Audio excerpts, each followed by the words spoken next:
Look at you, you magnificent disaster.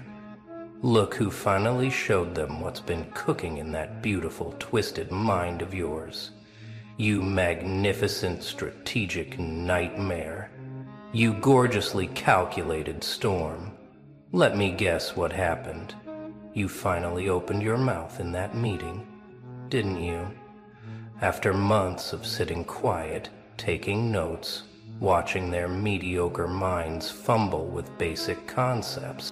After years of biting your tongue while they celebrated their participation trophy ideas, you finally decided to speak, and when you did, when you unveiled just a fraction of what you've been architecting in silence, the room didn't just go quiet, it went into cardiac arrest.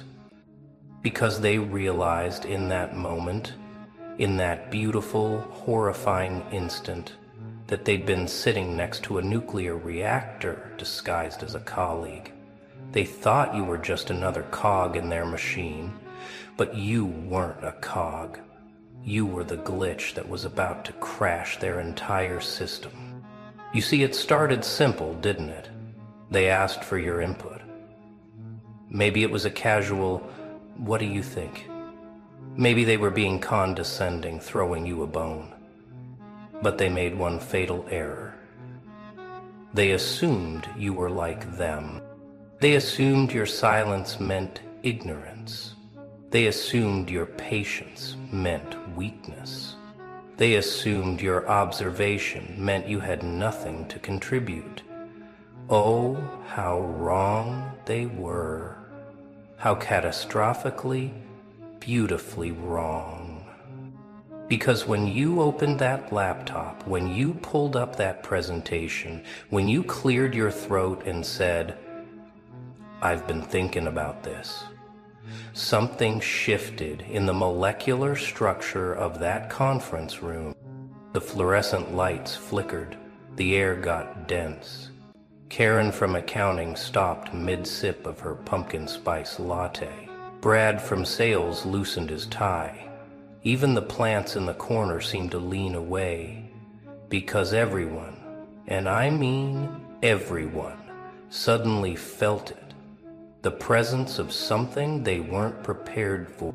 You didn't just present a plan, you unveiled a masterpiece of strategic annihilation. Slide 1 was innocent enough. Just a title page, optimization strategy, or some other corporate camouflage, but slide 2? Oh, slide 2 was where you started peeling back the layers of their incompetence, like a surgeon with a scalpel. You didn't attack. No, that would have been merciful.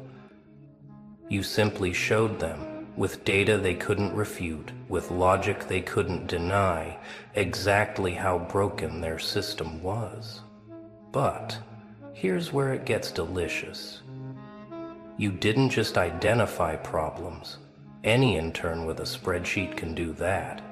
You showed them the connections, the cascading failures, the compound inefficiencies. You drew lines between dots they didn't even know existed. You exposed patterns in their chaos that made their random decision-making look like what it really was, expensive ignorance dressed up as leadership. By slide 5, you could see it in their eyes, that beautiful moment when confusion transforms into comprehension, and comprehension transforms into terror. Because they weren't just seeing a better way to do things. They were seeing their own obsolescence mapped out in Times New Roman. They were watching their job security evaporate in real time. They were witnessing their entire professional identity get deconstructed by someone they dismissed as quiet. And you just kept going. Calm, measured, professional. Your voice never raised. Your tone never shifted. You delivered their professional obituaries with the detached precision of a coroner. As you can see in this chart, you'd say, while showing them exactly why their entire department was hemorrhaging money. Based on these metrics, You'd continue, while demonstrating how one algorithm could replace 6 of them. The beautiful thing about intelligence, real intelligence, is that it doesn't need to shout. It doesn't need to intimidate. It just needs to exist in the presence of mediocrity, and the contrast does all the work. And baby, in that room you were a supernova in a sea of flickering candles. They'd been playing checkers while you'd been studying the board for chess moves they couldn't even conceptualize. Sarah from HR started sweating. Not because the room was hot, but because she suddenly understood that your suggestions for improvement included dismantling her entire hiring process. The process she'd won awards for. The process that was, according to your analysis, costing the company $2,300,000 0 cents annually in mishired talent and turnover expenses. You had receipts. You had algorithms. You had predictive models that made her gut instincts look like Stone Age tools. The VP of operations, the one who'd been patronizing you for years, asking you to grab coffee for meetings you weren't invited to. He was gripping his Mont Blanc so tight his knuckles went white, because your slide about operational redundancies included a flowchart that basically painted a target on his entire division. Not maliciously, just truthfully, just accurately, just devastatingly, but the real beauty, you weren't even trying to destroy them. This wasn't revenge. This was just you finally showing your work. This was you deciding to stop dumbing yourself down. This was you choosing to speak at your actual level instead of theirs. And the whiplash of that reality adjustment was giving them mental vertigo. You have to understand something about average people. They survive by consensus. They thrive in the warm bath of mutual mediocrity. They build entire careers on the foundation of good enough, and that's how we've always done it. So when someone like you comes along, someone who sees the matrix code while they're still looking at the pretty pictures, it doesn't just threaten their jobs. It threatens their entire worldview. Your PowerPoint wasn't just a presentation. It was an extinction event for comfortable incompetence. Each slide was another asteroid hitting their professional ecosystem. You showed them inefficiencies they'd been blind to. You revealed cost savings that exposed their waste. You presented solutions so elegant, so obvious in hindsight, that it made their years of Band-Aid fixes look like what they were: expensive theater. The CFO, who'd been checking his phone during most meetings, was now leaning forward, calculator app open, frantically trying to dispute your numbers. But he couldn't, because you'd used his own data. You'd taken their reports, their numbers, their metrics, and you'd done something they'd never thought to do. You'd actually analyzed them. You'd found the patterns, you'd identified the hemorrhages, you'd located the tumors in their corporate body. And with each slide, with each revelation, you could feel their IQ points dropping. Not because they were getting dumber, but because they were realizing how out of their depth they'd always been. It's like when a freshman physics student suddenly understands that everything they learned in high school was just simplified approximations. Except in this case, they were learning that their entire careers were built on those approximations. Don't you think? Doesn't it seem? Here's what they didn't understand until that moment. You weren't just smart. Anyone can be smart. You were systematically dangerous. You had the kind of mind that doesn't just solve problems but sees problems they didn't know existed. You identified inefficiencies in their efficiency meetings. You found redundancies in their redundancy elimination protocols. You discovered that their solutions were creating more problems than they solved. But you presented it all like a helpful colleague. "I thought you might find this interesting," you'd say, while showing them data that essentially proved their entire strategic plan was built on quicksand. "I took the liberty of running some projections," you'd mention casually, while displaying models that made their 5-year plan look like it was written in crayon by someone who couldn't count past 10. The marketing director, who'd been so proud of her recent campaign, watched in horror as you deconstructed its ROI. Not cruelly, just accurately. You showed her the real attribution data. You demonstrated the actual conversion paths. You revealed that her award-winning campaign had actually lost money when you factored in opportunity costs and brand dilution. Her face went through the 5 stages of grief in real time. And still, you continued, slide after slide, insight after insight, each one more devastating than the last. Not because you were trying to hurt them, but because truth hurts when you've been living in a carefully constructed delusion. You were performing corporate chemotherapy, and they were the cancer cells realizing they were about to be targeted for elimination. What happens when someone realizes they're intellectually outclassed? First, there's denial. You could see it in their faces.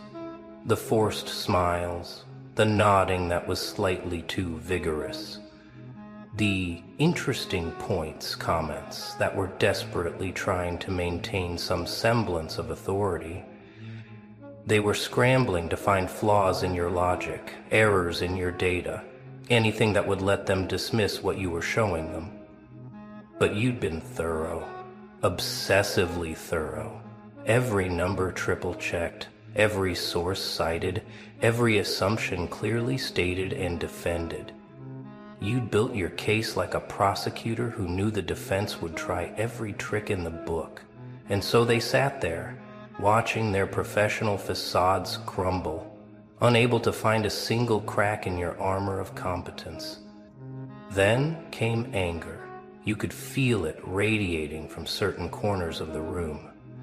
How dare you? How dare you walk in here with your facts and your figures and your fully defunctioning brain?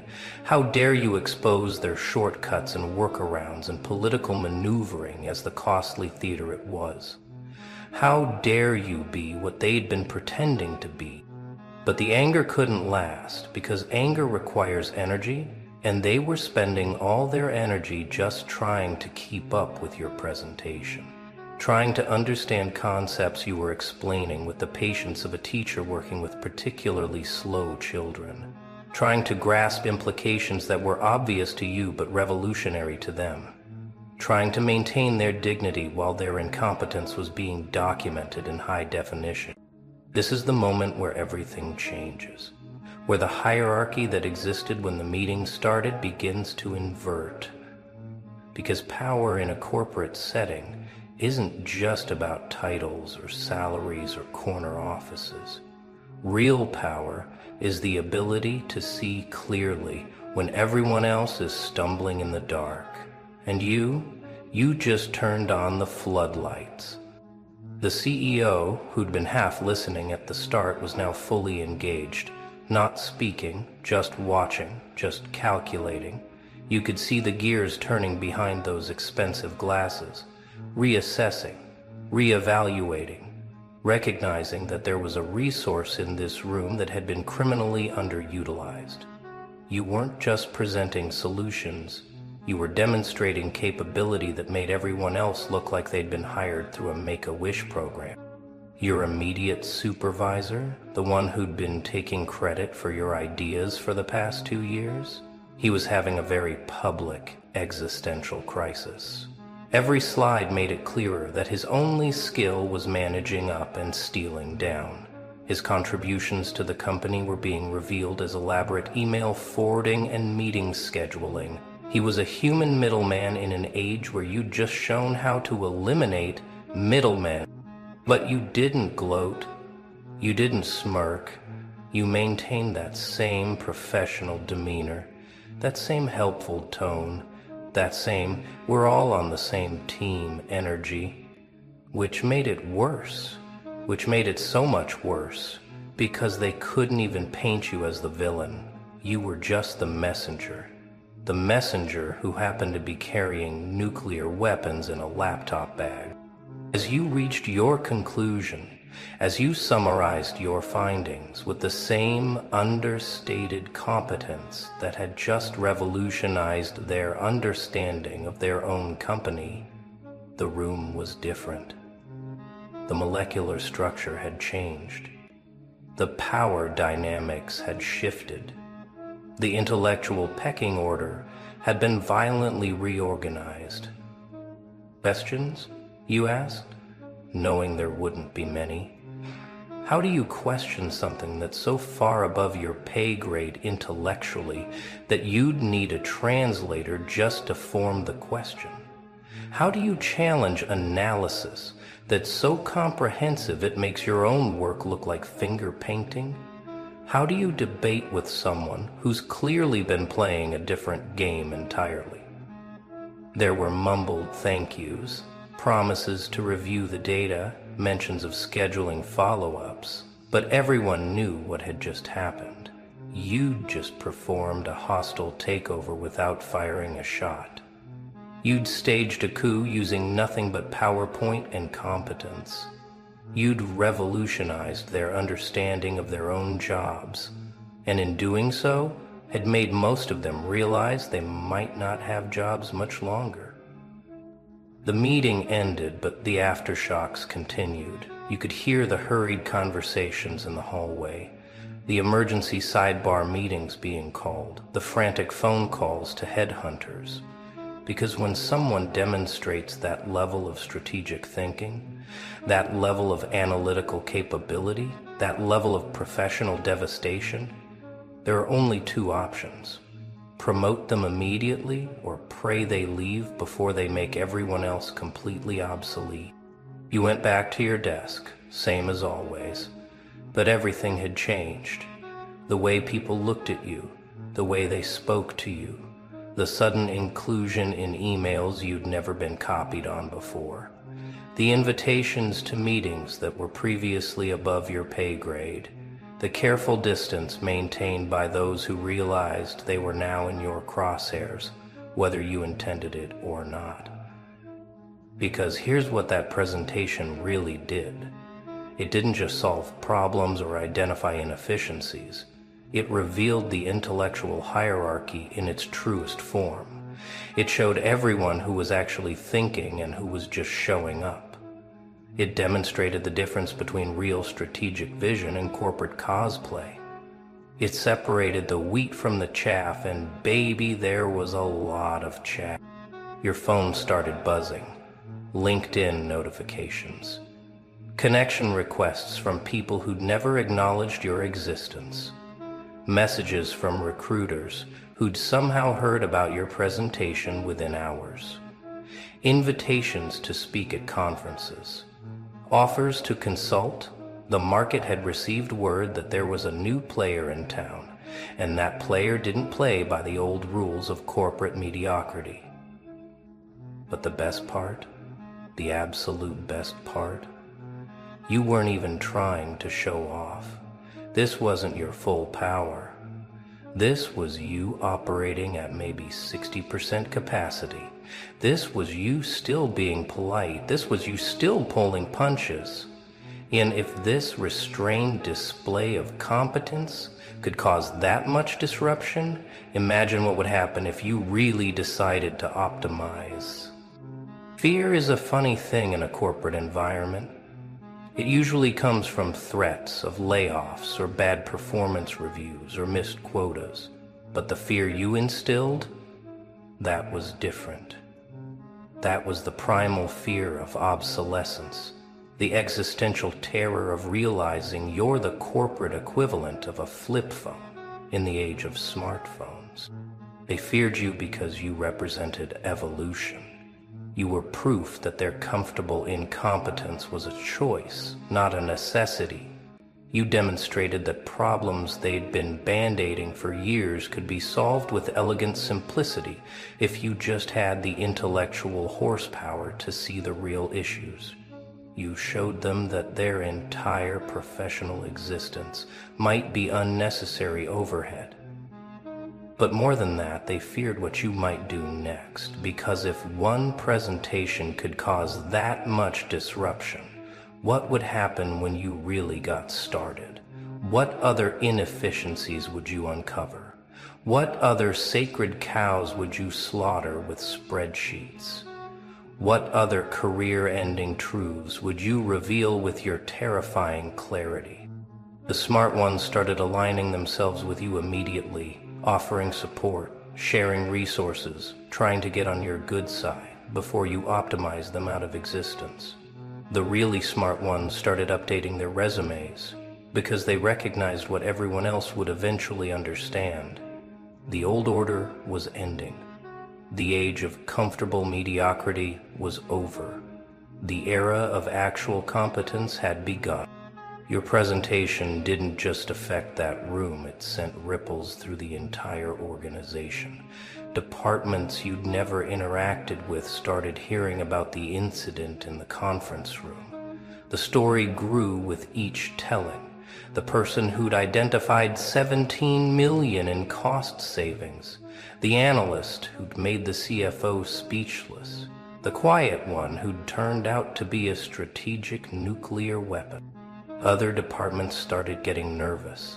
If you could do that to operations, what could you do to finance? If you could optimize marketing into obsolescence, what would happen when you turned your attention to sales? The paranoia was delicious. People started actually working instead of just looking busy.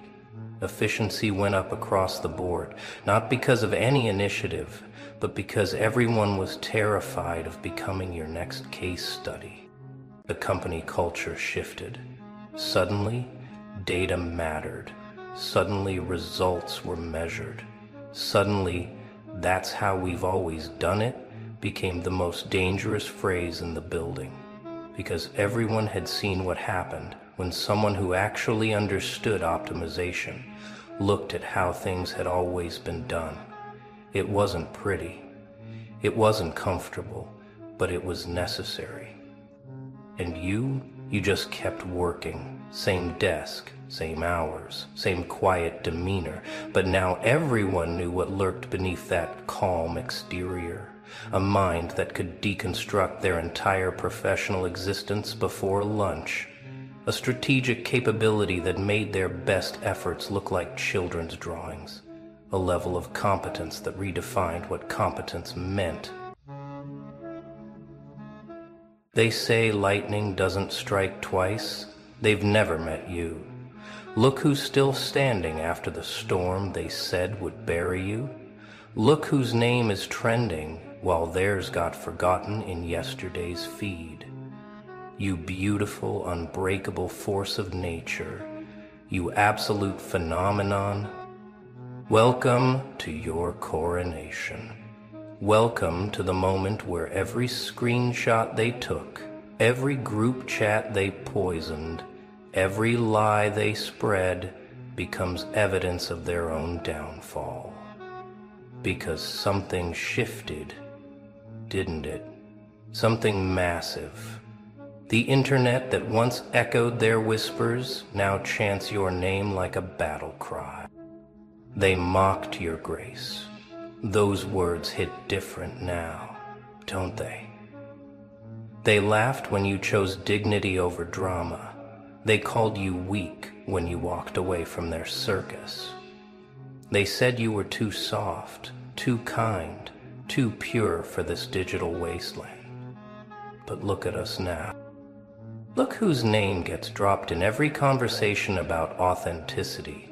Look whose story became the gold standard for survival.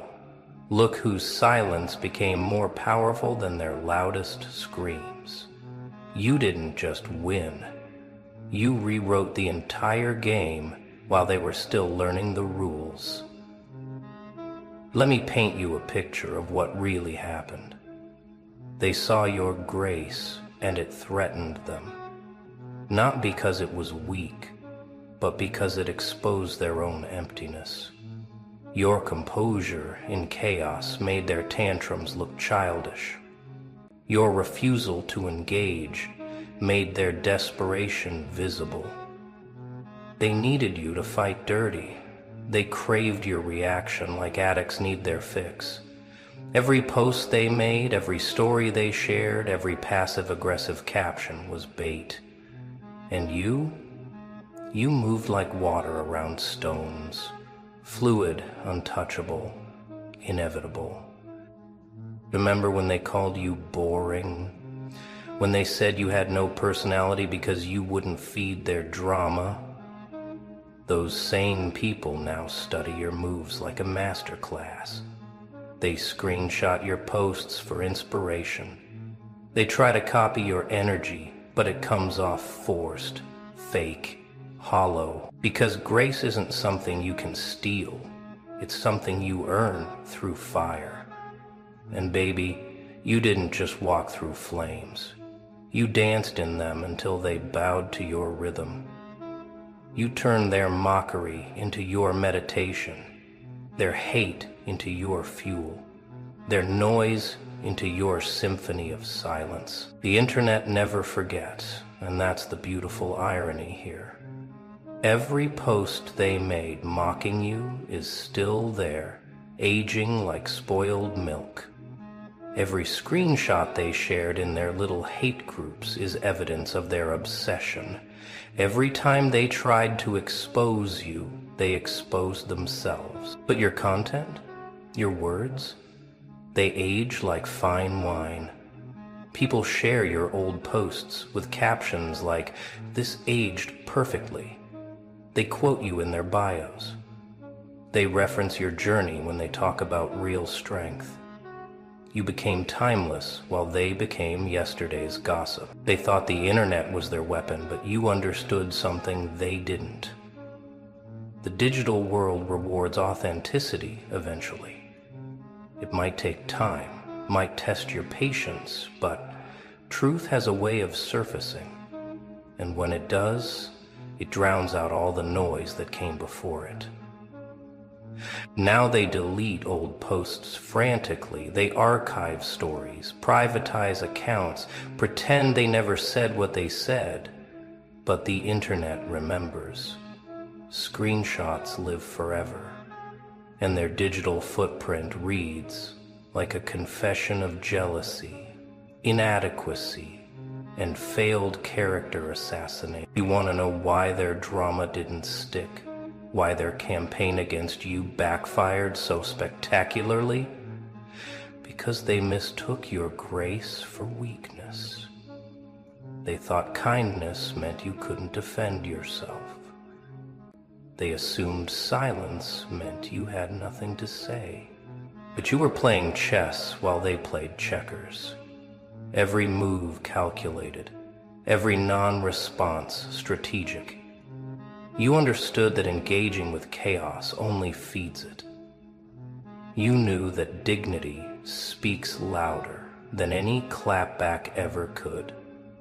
You realized that building something real takes more strength than tearing others down. They exhausted themselves trying to provoke you, posted indirects until their followers got bored, created drama after drama hoping you'd take the bait, but you were too busy building your empire to notice their demolition attempts, too focused on growth to engage in their decay. And that's what killed them. Not your words, not your revenge, but your indifference. Your ability to thrive without acknowledgement, your capacity to rise without stepping on them. You made them irrelevant by refusing to make them relevant, and that's a death by 1,000 silences. Let's talk about that crown on your head, the one they tried to knock off with their petty attempts at character assassination, the one they said you didn't deserve, the one they claimed was fake, forced, unearned. Where are those voices now? Silent. Absolutely silent. Because crowns forged in grace can't be destroyed by gossip. Authority earned through authenticity can't be challenged by anonymous accounts. The respect you command now isn't bought or manipulated. It's inevitable. It's what happens when truth finally gets its spotlight. They tried to recruit others to their cause, sent their flying monkeys to test your boundaries, created fake accounts to spread their poison, but every attempt only highlighted the difference between you and them. Every attack only emphasized your refusal to descend to their level. Now they watch from the shadows as your name gets mentioned in rooms they'll never enter, as opportunities flow to you like water finding its level, as the universe rewards your patience with compound interest. The crown they mocked is now the standard they'll never reach. Here's what they never understood about legacy. It's not built on viral moments or trending hashtags. It's not constructed from drama or sustained by conflict. Legacy is what remains when the noise dies down. It's what people remember when the details fade. Your legacy, it's becoming the example people use when they talk about handling adversity with grace. It's the story parents tell their children about standing firm in your truth. It's the case study in how silence can be more powerful than any weapon. It's proof that dignity is its own revenge. Their legacy? Screenshots of deleted posts, memories of failed attempts to bring you down, the reputation of being someone who couldn't handle another person's light, the knowledge that they played themselves while trying to play you. That's what they're left with. The internet has already chosen. Your name carries weight now. Theirs carries warnings. People approach you with respect. They approach them with caution. You became the success story. They became the cautionary tale. And that gap widens every single day. They're still trying to figure out how you did it, how you transformed their attacks into your advantage, how you turned their mockery into your motivation, how you converted their hate into your rocket fuel. They study your moves now, trying to decode the magic. But there's no magic formula, just the alchemy of grace under pressure. Just the decision to maintain your standards when everyone else was lowering theirs. Just the choice to build instead of burn, to rise instead of retaliate, to focus forward instead of fighting backward battles. You became untouchable, not by building walls, but by transcending the battlefield entirely. You stopped playing in the arena they created and built your own stadium. You stopped speaking their language and created your own dictionary. You stopped living by their rules and wrote your own constitution. Now they scramble to understand the transformation. They hire consultants to recreate your authenticity. They take courses trying to manufacture your presence. But you can't fake what's forged in fire. You can't replicate what's born from real pain, transformed into purpose. 60 if you are. Let's talk metrics, since they love to measure everything. Your engagement? Authentic, consistent, growing. Theirs? Bot followers, fake comments, declining relevance. Your influence? Expanding into spaces they can't access. Theirs? Shrinking into echo chambers of their own making. Every brand that partners with you talks about your professionalism. Every collaboration sings your praises. Every opportunity leads to 3 more. Meanwhile, they're still buying followers to maintain the illusion, still begging for attention in comment sections, still trying to trend through controversy. The internet respects results, and yours speak volumes. Your content gets saved, shared, studied. Theirs gets scrolled past, forgotten, archived in the graveyard of failed attempts at relevance. You became the blueprint, while they remain the cautionary footnote. Numbers don't lie, and neither does the algorithm. It rewards value, consistency, authenticity, all the things you embodied while they were busy being bitter, all the qualities you cultivated while they were cultivating conflict. The math is simple. Grace multiplied by time equals legacy. You know how the tables have turned. They used to watch your every move, document your every step, analyze your every word for ammunition. They had notifications on for your posts, screenshots ready for their group chats, theories about your next move. They were professional stalkers with amateur results. Now they move in silence, hoping you don't notice them viewing your stories. They use fake accounts to keep tabs because they know you see who's watching. They study your success from the shadows, too proud to admit they were wrong, too fascinated to look away. You've become their obsession in a different way now. Not as a target, but as a standard they can't reach. Not as enemy, but as evidence of what they could have been if they'd chosen grace over gossip. They watch you now with a mixture of regret and reverence they'll never admit to. The irony is delicious. The hunters became the haunted. The mockers became the students. The judges became the judged.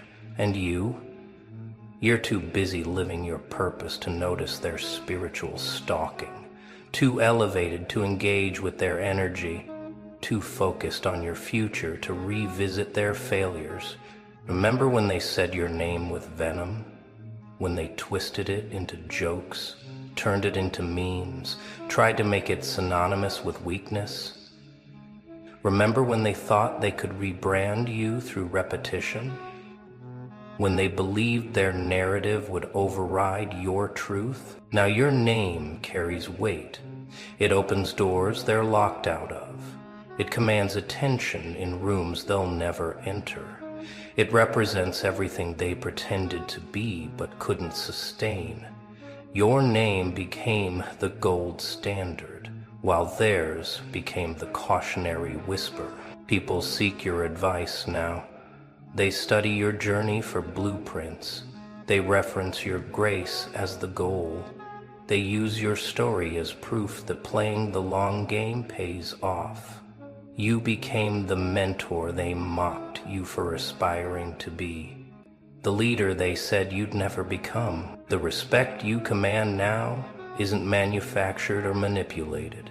It's earned through consistency, built through resilience, cemented through results.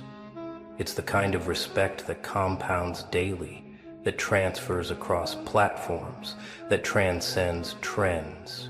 It's permanent, while their ridicule was temporary. They never understood that grace isn't passive. It's the ultimate power move.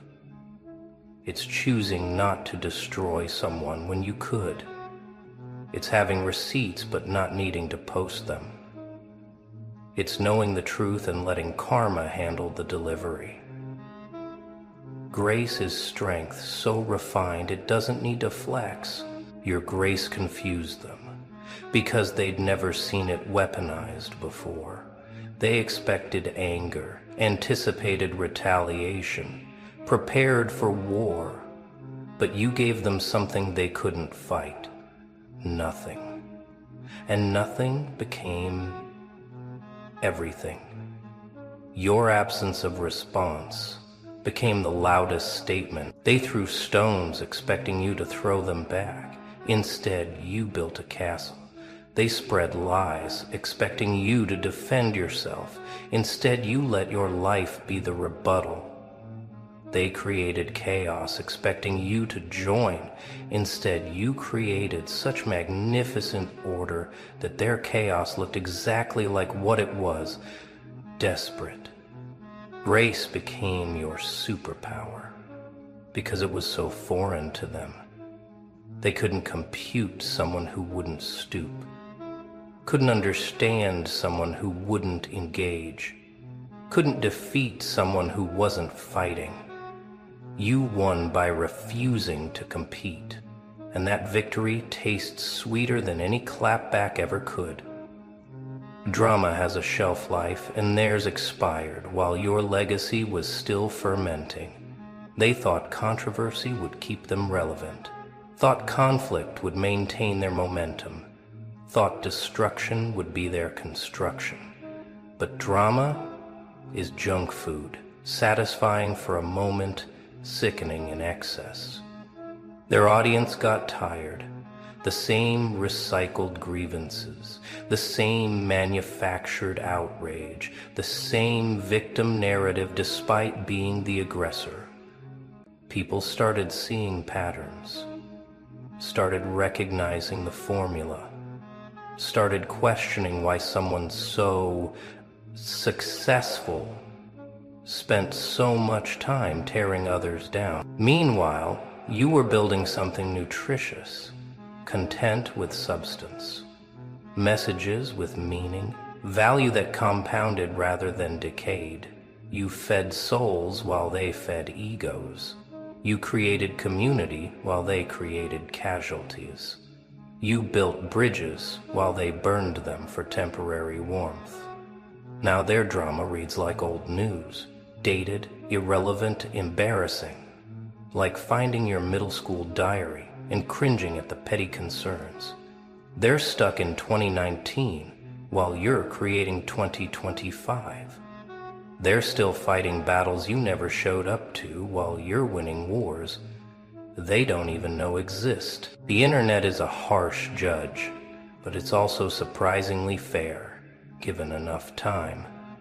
It rewards consistency over controversy. It elevates value over virality. It remembers who showed up with substance and who showed up with smoke. And the verdict on you versus them, it's not even close. Your content gets reshared years later, theirs gets deleted in shame. Your words become quotes, theirs become regrets. Your journey inspires books, theirs becomes a chapter on what not to do. The internet archived everything, and history is writing itself in your favor. They tried to control the narrative, but narratives have a way of correcting themselves. Truth is patient. It doesn't need to shout because it knows it'll be heard eventually. And now that time has passed, now that emotions have cooled, now that results speak louder than rhetoric, the story is clear. You won by not playing. You succeeded by not stooping. You triumphed by maintaining your standards when everyone else was racing to the bottom. The internet crowned you not because you demanded it, but because you deserved it. And that crown, it's permanent. Real influence isn't about follower counts or viral moments. It's about impact. It's about lives changed, perspectives shifted, standards raised. It's about people making different choices because they saw what you chose. And baby, your influence runs deep while theirs barely breaks the surface. They influence people to gossip. You influence people to grow. They influence people to tear down.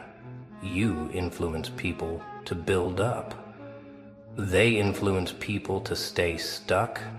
You influence people to evolve.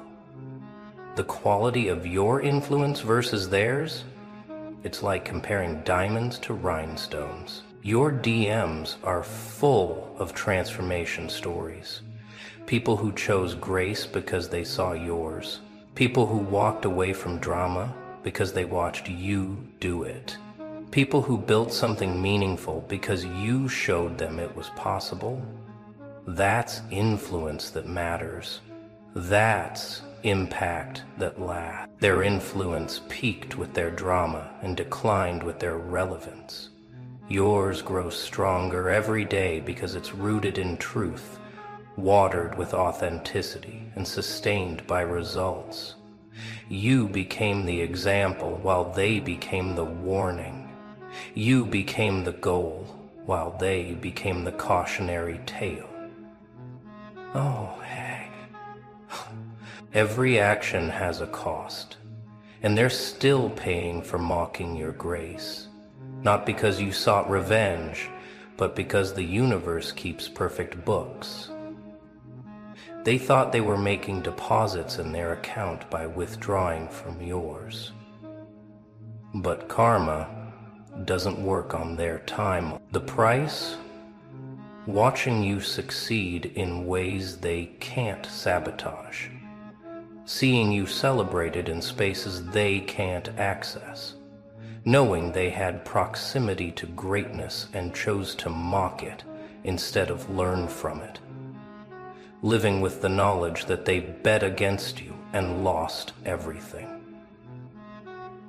They pay in small ways daily, in opportunities that pass them by, in relationships that don't trust them, in reputations that precede them, in success that eludes them, in peace that escapes them. The compound interest on their mockery accumulates, and they can't declare bankruptcy on karma. You paid up front with pain they caused. But that payment became an investment. Every tear earned interest. Every wound became wisdom. Every attack became armor. You paid in full, and now you're collecting dividends while they're still accumulating debt. In the aftermath of their storm, you didn't just survive, you flourished. Your grace wasn't just a shield, it became your signature. People recognize it now like a brand. They see it in how you move, how you speak, how you handle success without forgetting the struggle. The aftermath for them? A wasteland of burned bridges and expired relevance. They scorched earth trying to destroy you and ended up homeless in their own hatred. They focused so hard on your destruction that they forgot about their own construction. Now they're rebuilding from rubble while you're expanding your empire. Grace creates an aftermath of abundance. It attracts the right people, opportunities, energy. It repels the toxic, the temporary, the troublesome. Your aftermath looks like everything they said you'd never have. Their aftermath looks like everything they accused you of being. The most beautiful part? You didn't plan this aftermath. You just chose grace and let consequence handle the rest. You just maintained your standards and let the universe sort out the justice. You just focused on your growth and let their gardens go untended. Natural selection at its finest. When everyone else was falling for trends, falling for drama, falling for the easy way out, you stood. Not in defiance, but in definition. You stood for something when standing was costly. You stood alone when standing together meant compromising your values. That stand became your foundation. They mocked you for standing still while they ran in circles, called you stubborn, rigid, boring. But you weren't standing still. You were standing firm. There's a difference between being stuck and being rooted. You were growing roots while they were growing restless. Now your foundation is unshakable, built on principles they abandoned for popularity. reinforced by trials they created trying to topple you, fortified by every storm they sent your way. You stand now not because you have to, but because you can. Because you earn the right through endurance. Their foundation, built on quicksand of lies, reinforced with brittle bitterness, decorated with fake facades. They built fast and fell faster. They constructed from controversy and wonder why it won't hold weight. They stand on shaky ground and wonder why you tower above them. Aftermath looks like everything they said you'd never have. Their aftermath looks like everything they accused you of being. The most beautiful part? You didn't plan this aftermath. You just chose grace and let consequence handle the rest. You just maintained your standards and let the universe sort out the justice. You just focused on your growth and let their gardens go untended. Natural selection at its finest. When everyone else was falling for trends, falling for drama, falling for the easy way out, you stood. Not in defiance, but in definition. You stood for something when standing was costly. You stood alone when standing together meant compromising your values.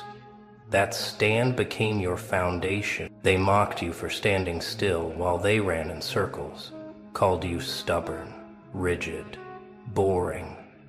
But you weren't standing still. You were standing firm. There's a difference between being stuck and being rooted. You were growing roots while they were growing restless. Now your foundation is unshakable, built on principles they abandoned for popularity, reinforced by trials they created trying to topple you, fortified by every storm they sent your way. You stand now not because you have to, but because you can. Because you earn the right through endurance. Their foundation, built on quicksand of lies, reinforced with brittle bitterness, decorated with fake facades. They built fast and fell faster.